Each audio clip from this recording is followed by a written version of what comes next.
Hello everyone, today we're at the park and I know we normally make comedy, but I thought today I would take you guys on a therapy session and share some thoughts about being a foreigner in the UK.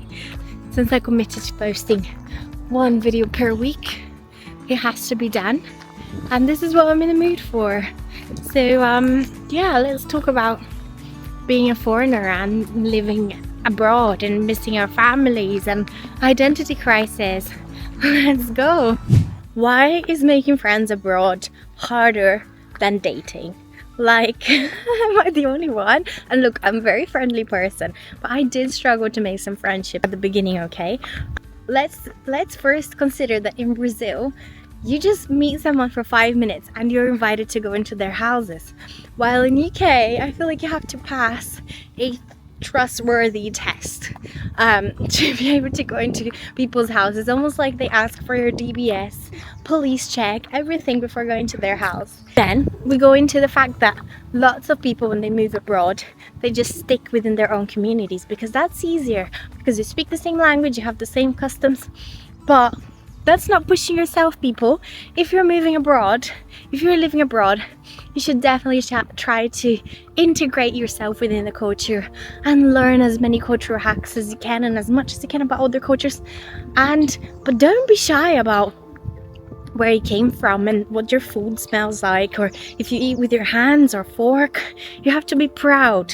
And if anyone mocks you, then they're a dickhead and they're a cunt. You should educate them about cultural appropriation, because honestly, I think moving abroad is about being proudest than ever about where you came from, but also learn so much and grow so much as a human being from seeing how different we are, but also so similar in some stuff. I want to push you guys not to give up and not to just settle within your communities. There's so many events for like people that come from abroad, either if you're a uni or work, so do push yourself and go make some friends, because loneliness is a bastard.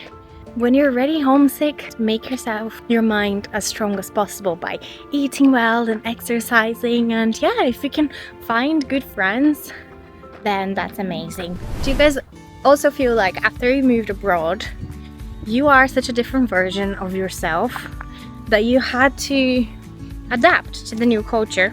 For example, back home in Brazil, I feel like I was so loud and expressive, and then in UK people were just so quiet and polite, so I had to tone myself down. And that is where the identity crisis comes in, because I feel like I don't fully belong here because I'm never going to be seen as British, but I also don't fully belong back home anymore because I'm the girl who moved abroad and not like everyone else. You know what I mean? Does anyone else also feels like that? What are some habits that you felt like you had to change about your culture? Yeah, tell me in the comments. I guess something great about moving abroad as well is a fresh start. No one knows who you are. No one knows who you've been for the last 15 years. And no, I'm not saying tell them a bunch of lies that you were a superstar back home, but you do have a chance to restart. How amazing is it that you can just let go of your past and just restart in a new country? So that's what I'm talking about. It's about focusing on the positives. Here, we can be a new person. So if you're someone always making excuse not to start something, you are a new country, you're a new person, do it now. But then at the same time, there is such a big pressure about making it right as well. Like, you moved abroad, maybe your family spent a big money for you to be here, and so you want to make it right, you want to make it worth it, because the sacrifice of being away from your family is already so big that you have to make it worth it. You have to, you know? So that is one of my drives. Let me know in the comments if that's also how you guys think. What has changed you from moving abroad? Don't forget to leave your like and subscribe. Bye bye.